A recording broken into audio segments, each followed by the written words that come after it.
शिवरोज सिंह अपने सामान्य अध्ययन के दूसरे वीडियो के माध्यम से आप सबसे जुड़ने आया हूं। मेरा पहला वीडियो भारत और उससे जुड़ी जानकारियां आ चुका है और आज मेरा दूसरा वीडियो है भारत और राज्य। जैसा कि हमने पहले वीडियो में भारत को समझा था कि भारत क्या है। भारत जो कश्मीर से कन्याकुमारी तक और अटक से कटक तक भारत को एकता के सूत्र में बांधता है, उसमें बहुत सी विशेषताएं हैं और उन्हीं विशेषताओं पर हम आज यहाँ प्रकाश डालेंगे। ये सारे प्रश्न स्कूली और प्रतियोगी परीक्षाओं को ध्यान में रखकर मैं यहाँ पर लेकर आया हूँ। आप जो है मेरे वीडियो के साथ जुड़िए और आप इसके माध्यम से अपने प्रश्नों को फटाफट कर सकते हैं। तो चलिए हम प्रारंभ करते हैं आज के अपने वीडियो को। मेरा पहला प्रश्न जो मैं यहाँ पर लेकर आया हूँ, क्षेत्रफल में भारत का सबसे बड़ा राज्य क्या है? तो क्षेत्रफल में भारत का सबसे बड़ा राज्य राजस्थान है, जो अपनी विविधताओं के लिए बहुत प्रसिद्ध है।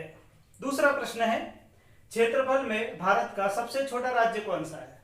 तो क्षेत्रफल में गोवा भारत का सबसे छोटा राज्य है, जो अपने बीचों के लिए पूरा संसार में बहुत प्रसिद्ध है। मेरा तीसरा प्रश्न है, जनसंख्या में भारत का सबसे बड़ा राज्य क्या है? तो जनसंख्या में भारत का सबसे बड़ा राज्य उत्तर प्रदेश है, जिसकी आबादी लगभग 20 करोड़ है। जनसंख्या में भारत का सबसे छोटा राज्य कौन सा है? तो जनसंख्या में भारत का सबसे छोटा राज्य सिक्किम है, जो अपनी खूबसूरती के लिए बहुत प्रसिद्ध है। अगला प्रश्न जिस पे हम ध्यान देते हैं, सबसे अधिक जनसंख्या घनत्व वाला राज्य कौन सा है? तो सबसे अधिक जनसंख्या घनत्व वाला राज्य बिहार है, क्योंकि इसकी आबादी लगभग 10 करोड़ है। सबसे कम जनसंख्या वाला घनत्व वाला राज्य कौन सा है? तो सबसे अधिक जनसंख्या घनत्व वाला राज्य अरुणाचल प्रदेश है, जो उत्तर पूर्व में स्थित है। सबसे अधिक साक्षर राज्य कौन सा है? जैसा हम सबको ही पता है और लगभग हम शुरू से इस बात से बहुत अच्छे तरीके से परिचित है कि केरल भारत का सबसे अधिक साक्षर राज्य है। भारत का सबसे कम साक्षर राज्य कौन सा है? तो भारत का सबसे कम साक्षर राज्य बिहार है। अब हम बात कर लेते हैं यहाँ पर सर्वाधिक वन वाला राज्य कौन सा है। ये प्रतिशत के हिसाब से हम यहाँ पर चर्चा करेंगे। तो सर्वाधिक वन वाला राज्य जो है मिजोरम है, जो उत्तर पूर्व में स्थित है। सबसे कम वन वाला राज्य कौन सा है प्रतिशत के हिसाब से? सबसे कम वन वाला राज्य जो है हरियाणा है, जो उत्तर में स्थित है। अब क्योंकि मैंने इन सारी प्रश्नावली को 4 भाग में विभाजित किया है, तो पहला भाग जो है यहाँ पूरा होता है। दूसरे भाग से मैं आपको जोड़ता हूं। ये प्रश्न जो है प्रतियोगी परीक्षाओं में काफी महत्वपूर्ण है, इसलिए आप इन प्रश्नों को ध्यान से सुनते जाइए और अगर मेरे वीडियो के माध्यम से जब भी आप जुड़े, आपके पास कॉपी हो तो उसे लिखते भी जाइए। तो देखते हैं, हमारे बहुत सारे ऐसे राज्य हैं जिनके पुराने नाम कुछ और थे और वर्तमान में नाम कुछ और हो गए हैं। तो मैंने यहाँ पर इसे समझाने का प्रयास किया है। सबसे पहले नया नाम क्या है और उसका प्राचीन नाम क्या था। तो अब इस पे हम प्रकाश डालते हैं। कर्नाटक जो दक्षिण में स्थित है, इसका पुराना नाम मैसूर था। तमिलनाडु, यह भी दक्षिण का राज्य है, इसका पुराना नाम मद्रास था। अरुणाचल प्रदेश जो कि उत्तर पूर्व में स्थित है, इसका पुराना नाम नेफा था। ओडिशा, इसे पहले उत्कल के नाम से जाना जाता था। मध्य प्रदेश, इसको पहले सेंट्रल प्रोविंस के नाम से जाना जाता था। उत्तर प्रदेश, इसे यूनाइटेड प्रोविंस के नाम से जाना जाता था। उत्तरांचल, इसे उत्तराखंड के नाम से जाना जाता था और पुदुचेरी, इसे पांडिचेरी के नाम से जाना जाता था। इस प्रकार से ये प्रश्न बहुत महत्वपूर्ण है और प्रतियोगी परीक्षाओं में ये आकर्षण का केंद्र रहते हैं। अब मैं 2 भाग में यहाँ पूर्ण कर चुका हूं। अब मैं तीसरे भाग की तरफ आपको लेके चलता हूं और मेरा तीसरा भाग है राज एवं केंद्र शासित प्रदेशों के उपनाम। यहाँ पर हम देखते हैं कि इन प्रदेशों को इनकी खूबसूरती के आधार पे या इनकी विशेषताओं के आधार पे किन किन नामों से जाना जाता है। तो जम्मू कश्मीर, ये पूर्व वीडियो में भी मैंने इसको कोड किया था। जम्मू कश्मीर, इसे भारत का स्विट्जरलैंड के नाम से जाना जाता है। हिमाचल प्रदेश, जो पहाड़ी राज्य है और बहुत ही खूबसूरत है, उत्तर में स्थित है। इसे फलों की डलिया के नाम से जाना जाता है। मणिपुर, ये उत्तर पूर्व का बड़ा ही खूबसूरत राज्य है और इसे मणियों के प्रदेश के नाम से जाना जाता है। अगले क्रम में हम चौथे प्रश्न को देखते हैं। मिजोरम, मिजोरम ये भी उत्तर पूर्व का बड़ा ही खूबसूरत राज्य है और इसे मिजो भूमि के नाम से जाना जाता है। नागालैंड ये भी उत्तर पूर्व का प्रदेश है और इसे नागाओं की भूमि के नाम से जाना जाता है। अगला प्रदेश, छठा प्रदेश, मेघालय, ये भी उत्तर पूर्व का बड़ा ही खूबसूरत प्रदेश है और इसे मेघों का घर या पूर्व के स्कॉटलैंड के नाम से जाना जाता है।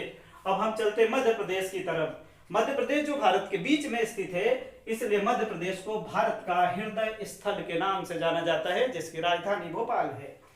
तेलंगाना, जो कि कुछ साल पूर्व ही ये बना है, ये दक्षिण भारत में स्थित है। इसे तेलुगु भाषियों की भूमि के नाम से जाना जाता है। गुजरात, गुजरात जो पश्चिम में स्थित है, पश्चिम भारत में स्थित है, इसे गुर्जरों का राष्ट्र कहा जाता है। और तमिलनाडु जो दक्षिण में स्थित है, इसे ध्रुव दक्षिणवर्ती राज्य कहा जाता है। इस प्रकार से ये मेरा तीसरा अध्याय आज के वीडियो का पूरा होता है। चौथे अध्याय की तरफ हम पहुंचते हैं। ये प्रश्न भी लगभग प्रतियोगी परीक्षाओं में आकर्षण का केंद्र रहता है और लगभग सभी प्रतियोगी परीक्षाओं में पूछे जाते हैं। और किस प्रकार से पूछे जाते हैं कि भारत में प्रथम, मतलब जब भारत आजाद हुआ तो उस भारत में प्रथम क्या था, तो उस पे हम अपना दृष्टिकोण डालते हैं और इन प्रश्नों को यहां से समझते हैं। हमने राष्ट्रपति को समझ लिया था, प्रधानमंत्री को समझ लिया था, लेकिन कुछ तथ्य पहले वीडियो में छूट गए थे, जिसे हम यहां पर समझते हैं। भारत के प्रथम उपराष्ट्रपति, भारत के प्रथम उपराष्ट्रपति डॉक्टर सर्वपल्ली राधाकृष्णन थे, जिनके नाम पर, जिनके जन्म दिवस के अवसर पर भारत में शिक्षक दिवस मनाया जाता है और ये दर्शन के प्रकांड विद्वान थे।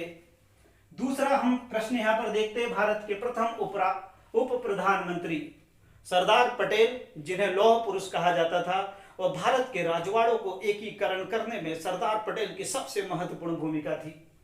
भारत के प्रथम मुख्य न्यायाधीश हीरालाल जेकानिया थे। प्रथम लोकसभा के अध्यक्ष, भारत के प्रथम लोकसभा के अध्यक्ष गणेश वासुदेव मावलंकर थे। और भारत के प्रथम मुख्य चुनाव आयुक्त, तो भारत के प्रथम मुख्य चुनाव आयुक्त सुकुमार सेन थे। अब छठे प्रश्न को यहां देखते हैं और ये बहुत ही महत्वपूर्ण प्रश्न है। इन प्रश्नों को जरूर कोड करें आप।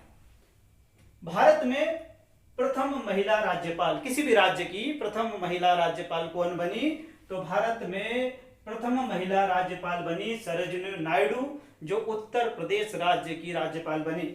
इसी प्रकार से ये सातवां प्रश्न यहां प्रारंभ होता है कि प्रथम महिला मुख्यमंत्री, तो भारत की किसी भी राज्य की प्रथम महिला मुख्यमंत्री सुचेता कृपलानी बनी, जो उत्तर प्रदेश राज्य से संबंधित था।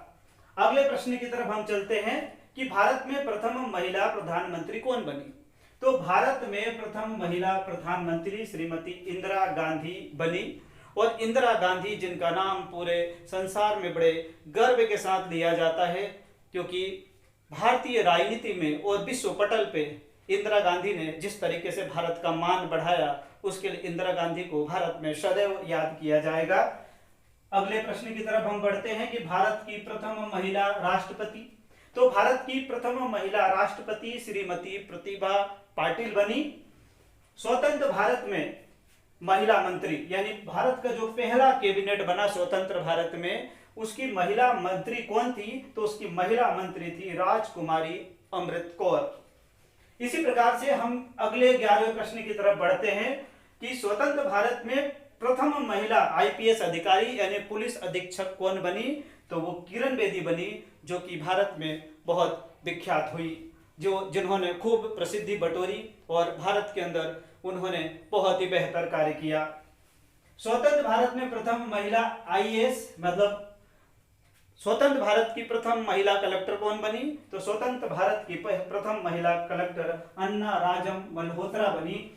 और इन्होंने भी भारत के अंदर बहुत ही सर्वश्रेष्ठ काम किया। तो भारत की ये प्रमुख विशेषताओं को लेकर मैं यहाँ आया था। मेरा पहला वीडियो जो भारत और उससे जुड़ी जानकारियों पर आधारित था, और मेरा दूसरा वीडियो जो भारत और राज्य पे आधारित है। मैं तीसरा वीडियो शीघ्र ही लेके आऊँगा, जिसका विषय रहेगा भारत और पड़ोसी देश। यदि आपको मेरा वीडियो पसंद आए तो उसे लाइक करें, शेयर करें और सब्सक्राइब करें।